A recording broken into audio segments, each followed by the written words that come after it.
Good day to you, and welcome to Mind Your Own Business TV. I'm Debbie Davis.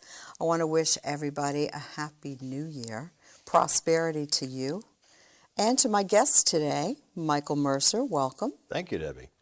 We're going to be talking today about a heavy subject, and one that I don't think a lot of people know about, unfortunately, but we're going to learn today, and it's called child sex trafficking. Michael Mercer, you are with Not on Our Watch. Right. Tell me your background. I am a retired police officer. I worked over 21 years, starting here in Maine back in the early 80s, and went out to Phoenix and worked out in Mesa, Arizona, which is the Phoenix metro area. Beautiful country. Yeah, and a lot of people, and moved back here. So I got a little over 21 years in law enforcement. So, in my background there, everything from hostage negotiation to working in crime prevention. A lot of the work I did was in crime prevention in Arizona. Okay, well, here's the big question. What is child sex trafficking? Boy, there's a federal statute that says any person that harbors, transports, uses force, coercion to a child under 18. That's key, under 18 years old, and to force them to have sex for commercial use. In other words, if a child under the age of 18 is being made to have sex for money, it's child sex trafficking. This is a topic that I learned about when I was part of a radio series. We had Meg Elin in. She's the district attorney for Portland. Is that right? Yep. We had several other law enforcement members there. We had some social workers in there, etc. You were a part of that, I believe. And I was amazed at the problem, number one, because this is something that I thought was happening over in other countries somewhere. Yeah. And wow, to learn that it is right here in the U.S. and right here in the state of Maine, to the extent that it is, it blew my mind. It shocked me too. In all my years as being a police officer, I had no idea that this was as prevalent as it is until I started hearing about it. And you would think I would have worked at some level with it in Arizona. It's the fifth largest city in the country. Yeah. And but I didn't, and because I think the paradigm, the idea that women want to be prostitutes, that women and they're out there because they choose to be out there, I think that there has been a major shift in that in the last couple of years, especially in law enforcement, where officers and the criminal justice system itself are looking at these women and saying, okay, do they really want to be out there, or are they coerced in being out there? Are they forced and pimped out to be out there? And the chances are that they're being forced. I've never met a woman who, or a survivor, a victim who has ever said to me, I chose to be a prostitute. That was when I was growing up, I always had these aspirations of walking up and down the street looking for sex. Yeah. They just don't, they're not going to say that. It's not an aspire, you don't have that, and I'm not making fun of this. No. But they don't aspire to be a prostitute. Something has gotten to that point where they are now unable to get out of that situation. And a lot of that is that the pimp is controlling what they do. The pimp now controls where they live because he's providing some housing for them. They have nowhere else to go. The pimp is either providing food, and these are when you look at Maslow's hierarchy, what is the most basic needs we need? Shelter, food, someone who cares about us. Right. We all have that, and that often is the number one thing that keeps women and children involved in sex trafficking. They hook them on drugs, and they need to continue getting those drugs or alcohol or whatever substance that they need to get. The pimp provides them. Okay, so as a mother and a grandmother, I can't understand how this happens. Someday my child is a regular child, and then sooner or later they're gone, and they're being trafficked. Right. How does this happen? Connect that dot. You know, it's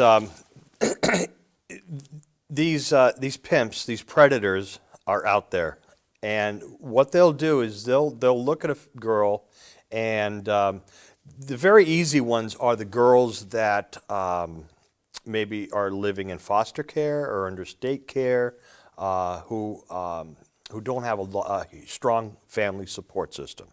How do they find these girls? These pimps go there and they groom them. They look at them and they give them love, they give them attention. A lot of the times, that's where your girls are coming out of, because they don't have that support system. Mm-hmm. I've worked with an organization called Shared Hope International, and I have talked to girls and survivors that, particularly one girl who was a straight A student. She was on the varsity sports and teams, and good girl, all around good girl. She worked in a diner at night for extra money, and a young man came in, told her how nice looking she was, said, "Wow, you should be a model." Classic line, girls. If you ever hear that, go the other way. Yeah, absolutely. That is so classic. And they started dating. And what he's doing, he's grooming her. He knows what his end's going to be. Mm-hmm. But he's grooming her. He's buying her nice things. He's giving her, some jewelry. Which is what every woman dreams of, right? Absolutely. Every girl dreams of some man sweeping her off her feet, lavishing her with gifts. Yep. And love, and thinking she's going to be, living happily ever after. Right. That's how the pimps get them. They know the psychology of what these girls need. They don't. This isn't just by chance that this guy was eating in the diner. It's not by chance that he is hanging out at the mall. It's not by chance that he's walking and going to bus stations and looking for single girls coming off a bus. These aren't chance occurrences. This is a planned predator that is looking for a prey so that he can benefit financially on her. Okay, so she's fallen under his charm. Yep. And then what? She starts thinking, well, Mom and Dad have no idea how much I'm in love with this guy. Of course not, because Mom and Dad never know anything. No, right? Mom and Dad doesn't know. And he knows that she's going to be a model one day, and he wants to take her to Arizona, and this is the true story that I'm talking to you about. She ends up, after this grooming period, she ends up passed out in a motel room in Phoenix, Arizona. No idea how she got there. She's being pimped out for months, day in and day out, sometimes 10, 20 times a day. And That's horrifying. It is horrifying. It is horrifying. When she, in the beginning, it was so innocent. This guy, wow, he really likes me. He's paying attention to me. And I even had a local girl here, and this is kind of bring this back locally, Preble Street Shelter. A lot of the teen center, a lot of girls are there. I had one girl, I talked to her, and she said she was carrying a Coach purse. Now, this was summertime. She didn't have any shoes, but she was carrying a Coach purse. So I went up and I talked to her, and I said, well, where did you get that purse? Well, we went to the mall. Well, how did you get the money to buy this $100 purse? Yeah. Well, my boyfriend gave it to me. Now, that needs to be... That's a red flag. It's a red flag. But a lot of people they don't see that. They just think that's nice. What they did was they went to Boston 3 or 4 times that week. They pimped her out. They came back. The pimp says, this is only going to be temporary. You want to make a couple extra dollars? She's like, yeah, I'll make a couple extra dollars. So she allowed herself to go down to Boston to be pimped out under the guise of saying that this is just going to happen a couple of times. I can get out of it. I went to the mall where they sell Coach purses. Mm-hmm. And I asked a woman in there, I said, do you know what child sex trafficking is? She says, no, I don't. I said, well, there was a girl in here this week that bought a Coach purse from you. Do you know what that looks like? Do you know that this girl had no shoe or flip-flops on, and she's with a boyfriend, a so-called boyfriend, mm-hmm. and he bought her, paid cash for a Coach purse for her. Does that at all seem funny to you that a 16-year-old girl and her boyfriend come in and buy a purse? And she thought about that, and she said, wow, I'd never even thought about it.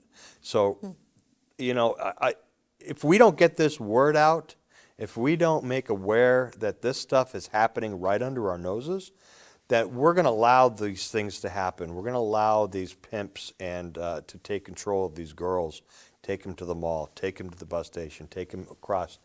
Something's happening in February, which is the largest sex trafficking event in the United States. What is it? Tell us. It's the Super Bowl. Oh. Yeah. The Super Bowl is related to sex trafficking. Absolutely. You've got a lot of money. You've got a lot of men. Yeah. And you've got, if you go next month and look at Backpage.com and you go to Glendale, Phoenix, Arizona, where the Super Bowl is this year, they will have such an abundance of advertisements for, and it won't say child sex traffickers, it won't say child prostitutes. It will say on Backpage.com. On Backpage, it'll say, you know, massages, escorts, back rubs, things like that. That the predator, that the John and the pimp both know what these code words mean. It's huge. Oh boy. It's huge. So the Super Bowl. Boy, I look at the Super Bowl differently now. Yeah. Yep. Wow. Yeah, and in fact, New York, they had the Super Bowl in New York last year. Mm-hmm. You know, there was a huge effort federally and local police departments to get the word out to motels, to train motel workers, mm-hmm. to how to locate suspected child molesters and sex traffickers. Well, wouldn't you see a lot of youth coming into your establishment? Yeah. You know, suddenly, like, wow, everybody wants a room and there's a youth there. Yep. And there was an effort, too, that to put on, like, soap in your in your specific room. There would be a help hotline. So if the girl was able to get to the bathroom and saw that, you know, there would be a number for her to call. Oh, my. And say, you know, I'm being trafficked. I need help. And they made several arrests. Wow. What is the age, the average age? You're not going to believe this. It's 13 years old. 13 years old. 13. Are they boys too? Boys too, yeah. It's real difficult for regular folks out there who've never worked in law enforcement to know how sick some people are. It's tough for regular citizens' brains to think that can happen. Mm-hmm. When we see it, that boys are being trafficked, girls are being trafficked for both the pleasure of men and women. Really? So, yeah, I'm so glad I started researching this about a year and a half ago, that this was all self-educated. I got myself involved with the people who were involved in sex trafficking. I work with many survivors. I work with the DA's office, and I've gone to many seminars and on this topic. And I'm glad I work with church groups now, and South Gorham Baptist Church is a great representative of their efforts to get the word out and help these survivors and victims. And so to answer that, it's sad to say, but the average age nationwide is 13 years old. How long does it take a survivor to, well, first of all, what's the percentage of survivors? Do we know? I mean, Unfortunately, I don't think there's anything established yet. We have. this is fairly new, It right? I is. mean, laws in regard to this crime is fairly new. Right, and a lot of women aren't coming forward saying that, listen, I'm a survivor of child sex trafficking. I'm a survivor of sex trafficking. I started when I was 13. I didn't get out until I was 26. You know, I know of some women. I've worked with some women and I've talked to them, but I don't think there are any statistics about how many women have come forward, because those numbers aren't there yet. How long does it take, roughly, the survivors that you know of to get their life back together? I mean, you said many of these youth are drug addicted. I mean, that doesn't change in one day. I mean, you may get free that next day, but you're not free of drugs. Right. The like you said, a lot of the survivors that I've talked to are in counseling or they're in treatment programs, not only for their the trauma that they have, mental trauma and emotional trauma, Well, of course. but the physical trauma and the addictive trauma that they're dealing with. So yes, there's most of the women that I've talked to all have chemical issues that they continue to deal with. They still have to work through that. So you're not just traumatizing somebody physically. You're traumatizing them emotionally, spiritually. You're creating a whole different person that's going to need help for the rest of their lives. Well, you're crushing the very being of them. I mean, every part of them is being affected. Right, right. And there are some safe therapeutic homes that are being built in the area. There's one, St. Andres, here in St. Andres, right, in Biddeford. In Biddeford? They have one up in Lewiston. They're working on putting together a house for survivors. So Is it likened to a halfway house of somewhat of a sort? halfway house, but it's geared towards sex traffic victims. So the focus of therapy will be on that. There's a couple of other ones in the area that are also coming up. So, and this has all taken place in the last couple of years, recognizing that there's a need for a specific need for this type of therapy. Once the girls break free of that slavery, it's slavery. Of course it is.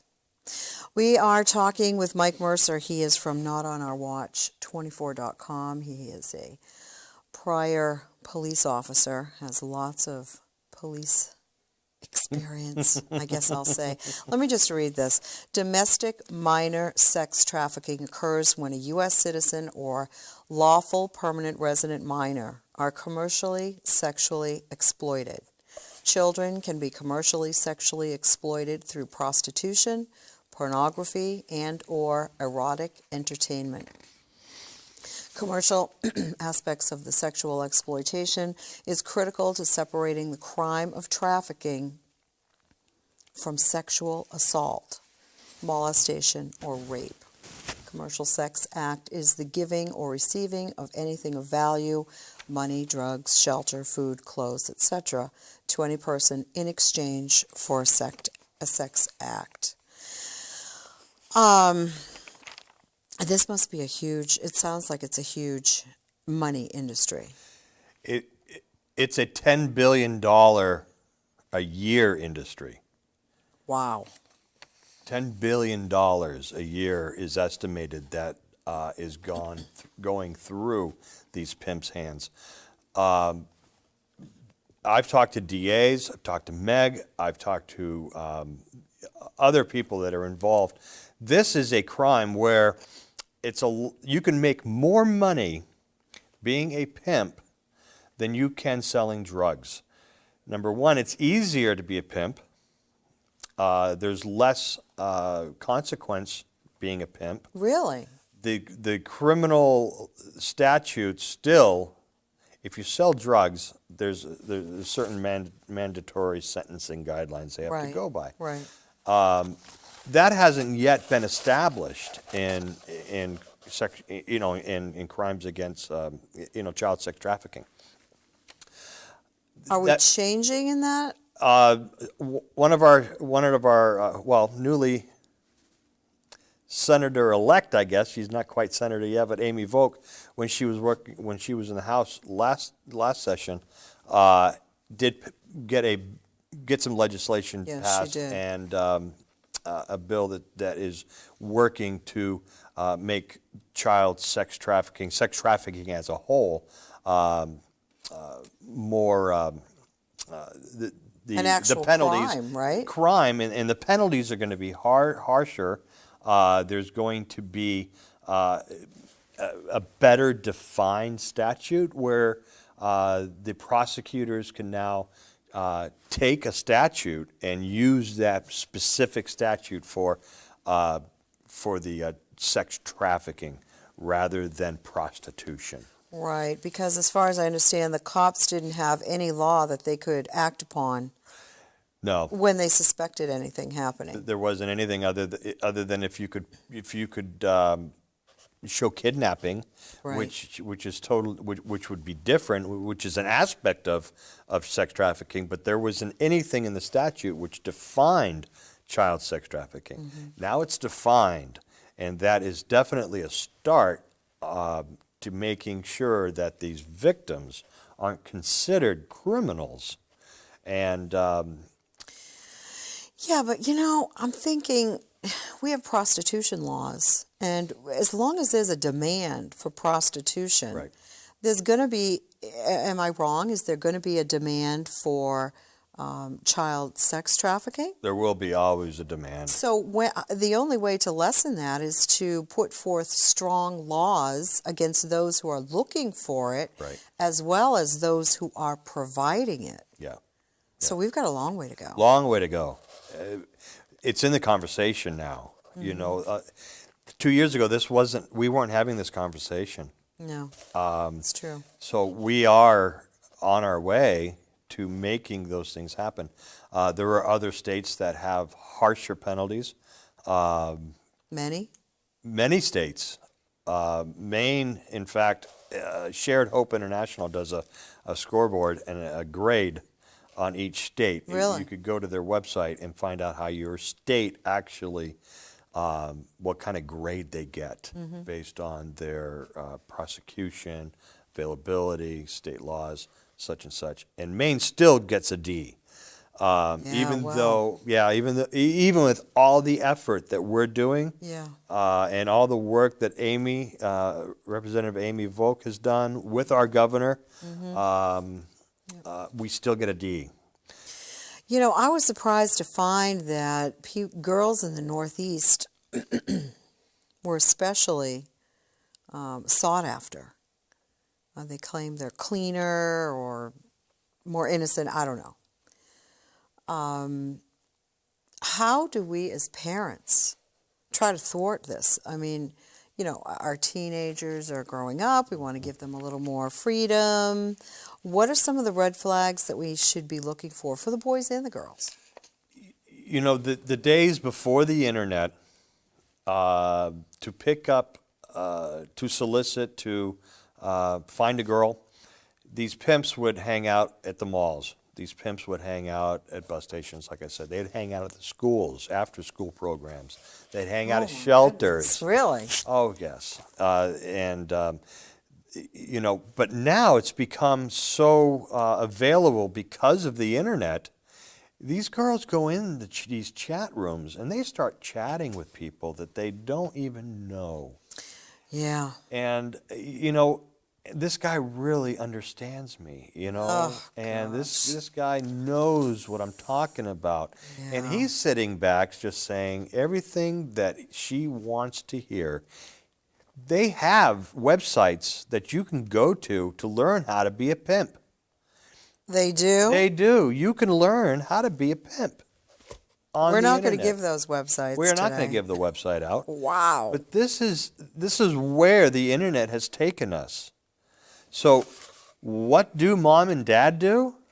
It's very scary. But you have to have this conversation with your children. You have to say, daughter, we need to talk about this. Yeah. Take the opportunity, because you see it more and more in the newspaper or on the 6 o'clock news. Take that opportunity to say, Julie, come over here. We need to talk about this. This is what's happening. I'm concerned that you don't know that this is happening, and use that as an opportunity to talk about it. And be aware of who they are talking to on the internet. And that's not easy. It's not easy. But you know what? You need to be a parent more today.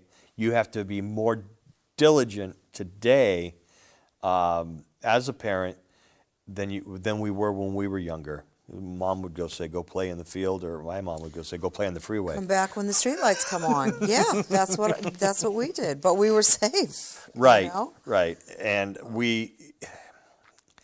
it's better to be aware than to be scared. Yes. Understand that there are bad guys out there.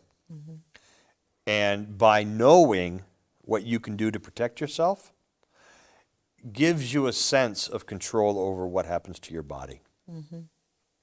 Because if you don't know, if you don't tell your kids that this stuff is there and this is how you can protect yourself, these are the steps, then you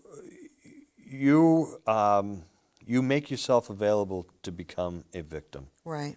And when being a victim, you don't have to become a victim. No. When we're working in crime prevention, there's always a way to stop crime.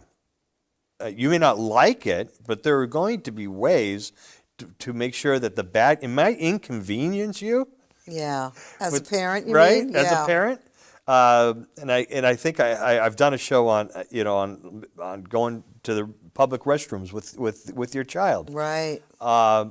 It might inconvenience you that you have to stop looking at your shoes for a little bit in order for you to make sure your child's safe when he or she goes to the public restroom at the Walmart. Yeah. But safety is not based on convenience. No. Not at all. And if we can get that into people's heads, that there are little things that we can do to make sure that you're safe, then just listen. There are little things. Because I say this all the time. Bad guys aren't that bright. They really aren't. They're looking for the easy way. They're looking for easy prey. And if we allow that to happen, you're going to be a victim. During the series, there was a gal there named Michelle, and she said that she could, on her smartphone, put an ad out, and within minutes, she would have people who were interested in purchasing the fake girl she had for sale. So why would any mother or father want their kid to have a cell phone or a smartphone where you have access to the internet? That's my concern. Luckily, my grandsons do not have one yet. But they're getting to the age where they're going to be asking for one soon. And I'm thinking, oh, I hope my son says no, Yeah. Because once they have that access in their hand, how do you monitor everything? Parenting starts at a young age. You obviously are a good parent. You've got adult kids that aren't in jail. That's true. Thank you. But you've started, you did the right things in steps. Once these children are old enough to have a cell phone or a smartphone, are they mature enough to have one? Right. Are they at that point where they know what's right and wrong? Teenagers, their brains don't develop until they're way past their teens. Oh, yeah. So the decisions that they make are they don't understand there's consequences to their decisions. Right. So when their frontal lobe or whatever part of their brain hasn't fully matured yet, don't allow them as parents to get involved in a situation where it could harm them in the future. Right. You continue being a parent until their brain's fully developed. Yes. I'm a parent even after that. I'm sorry. I've always told my kids, I don't care how old you get. You could be in a rocking chair, but I'll be with a cane saying, hey, what are you doing? Right. You know? And you still, and at some point, what you've taught your child will have to suffice for the rest of his or her life. That's true. At some point, you have to stop and let them make their own choices and fall and learn from that fall. And it's hard as a parent to do that. But when they're kids, No. we don't have to do that. No, you do not have to do No. that. Not at all. And you shouldn't do that. You'd be failing as a parent if you allowed that to happen. But as parents, we also know that they're not just listening to us. They have all the media, the music, the videos out there. Frankly, a lot of the culture that we're in today is not that good. No, it's not. And it sends the wrong message. Yeah. And frankly, I think it encourages our young people to engage in things that they should be waiting years to engage in. It's very, and you're absolutely right, it's a societal issue. It's about what we look at as right or wrong in our society today. You know, you look at MTV and you look at how these girls dress, and how, is the promiscuity okay? Is that the norm now? Well, no, it's not the norm. You know, it can't be the norm because it devalues what you are as a person. That's right. You know, and if you take that sexuality and you devalue what those emotions are, then you lose yourself. Then you lose everything about who you are and what you stand for. Right. Right. And once that's gone, It's gone. It's gone. It is gone. And all you do at that point is try to repair your broken self. yeah. And as soon as you lower the bar, you continue to lower it, Yeah. which is unfortunate, but Well, this is it's going to be an ongoing issue, and I really hope that people will become more aware of it because in Maine it is a big problem. We are just starting to hear more about it now because the conversation has been started. right. So, Yeah, and that's key is to continue with this conversation, to not only at a local level, what I mean local in your house, but also in a community level at your local church, at your local community business meeting, whatever it takes. that's a good point you just said. Forgive me for interrupting, Yep. but your business people, after all, they own businesses. You know, if they go in, the pimp and the child goes in to a business to purchase something, train your employees to be looking for little red flags. Yeah, there's all kinds of I've kind of coined a phrase called CEPT. It's crime prevention through education and awareness. It's an acronym. Cops love acronyms, and it makes it easy to say CEPT. And but it's very true. If we can prevent crime by giving you the information, by saying, okay, we've identified the problem. This is what's happening. Now, what should you do? What could you do Right. to stop that from happening, not only to you, but maybe somebody else? Right. And once we do that, what you can do is to share that with somebody. Right. You know, don't just information is useless if we just keep it between you and I. That's right. If I tell you something, Debbie, and you're sitting at dinner tonight and you tell your husband something, oh, I learned this today. And your husband says, wow, that's awesome. Yeah. And he goes to work and he has a coffee with somebody in the morning and says, I learned this. You know what I mean? Right. So we're sharing this, and it becomes something that the community can become aware and protect themselves. Well, we need the community involved along with the law enforcement Yes, aspects. yep, Yeah. in order to make this work. Yeah. Yeah, what I did with in crime prevention is called asset mapping. It's a fancy term for if you take all your assets in a community, whether it be the trash pickup guys, the firemen, the CMP guy. You get all these people involved because who's in your neighborhood every single day? All these people All are. these Yep. people, the mailmen. Everybody's walking around, everybody's seeing things. Yep. The cops can't be everywhere. So No. it cannot just be police officer, citizen. It has to be community. And if we don't use and take advantage of all the assets a community has, then we're really setting ourselves up for failure. Very We true. really are. You have a new radio show starting this month I do. called Not on Our Watch. I do. Tell us about it. I'm real excited about this. I've volunteered for the last 3 years for a company that we called Keeping Kids Safe, and we've worked really hard to get our education and awareness into schools, into youth groups. I'm going to take this to a different level. I'm taking it to the airways, to cyberspace, and I used to write a blog called Not on My Watch, and it was just something parents would come to me and say, Mike, I've heard something like this is happening. Can you write about it, maybe?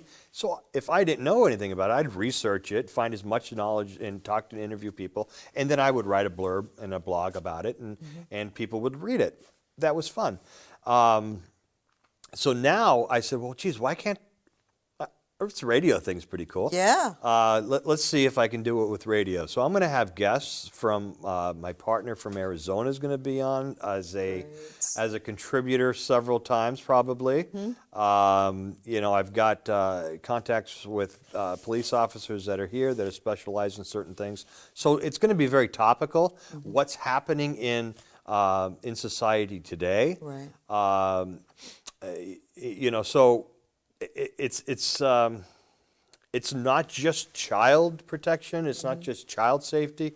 It's safety for the whole family. What you can do to make sure that you're not a victim and try to make it fun. I'm not going to come out and just be hopefully I'm not going to be boring. I can tell you right now, he's not boring.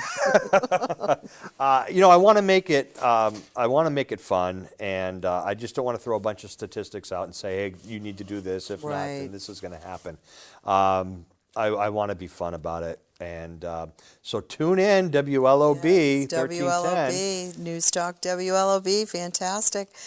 I love it that you're going to be tackling these issues because we all need to be learning about how to be safe, learning how to keep our communities safe, our families safe, because who doesn't want to be safe? Right, You know? right. And by doing a little bit, it's going to help a lot. Just, we did the show last week on holiday safety. Yes, we did. Just a couple of things that you do would make sure that those Christmas gifts are still under the tree when Christmas Day comes, because there are bad guys out there that want those gifts as bad as your kids do. Yes, indeed. We've been talking with Mike Mercer from Not on Our Watch, and his website is going to be notonourwatch24.com. Right. Thank you for joining me today, Mike. Thank you for having me. This is really, really fun. Well, there you have it, guys. Child sex trafficking is a very big problem. I hope that you'll learn more about it and be more aware of it. And tune in next week so I can tell you to mind your own business right here on